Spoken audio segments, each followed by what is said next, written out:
उन्हाळी सुट्ट्या आणि वाढती प्रवासी गर्दी लक्षात घेता भारतीय रेल्वेकडून देशभरात विशेष रेल्वे गाड्या चालविण्याचा मोठा निर्णय घेण्यात आला आहे.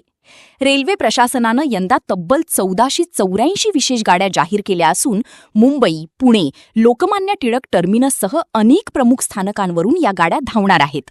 सुट्ट्यांच्या काळात गावी जाणाऱ्या प्रवाशांची संख्या मोठ्या प्रमाणात वाढत असल्याने नियमित गाड्यांमध्ये प्रचंड गर्दी होत होती. याच पार्श्वभूमीवर अतिरिक्त गाड्या सुरू करून प्रवाशांना दिलासा देण्याचा प्रयत्न रेल्वेकडून करण्यात येत आहे. रेल्वे प्रशासनाच्या माहितीनुसार उत्तर भारत, बिहार, उत्तर प्रदेश, पश्चिम बंगाल तसेच दक्षिणेकडील काही राज्यांसाठी विशेष गाड्यांची संख्या वाढविण्यात आली आहे. अनेक मार्गांवर अतिरिक्त डबे जोडण्यासोबतच विशेष वेळापत्रकही जाहीर करण्यात आले आहे. सणासुदीच्या आणि सुट्टीच्या काळात वेटिंग लिस्ट वाढत असल्याने प्रवाशांना मोठ्या अडचणींचा सामना करावा लागत होता. त्यामुळे अतिरिक्त विशेष गाड्यांमुळे प्रवाशांचा ताण कमी होण्यास मदत होणार असल्याचे सांगितले जात आहे. दरम्यान रेल्वे स्थानकांवर सुरक्षा, स्वच्छता आणि प्रवासी सुविधांवरही विशेष भर देण्यात आला आहे. मोठ्या प्रमाणावरील गर्दी लक्षात घेता रेल्वे सुरक्षा दल आणि स्थानिक प्रशासन सतर्क ठेवण्यात आले आहे.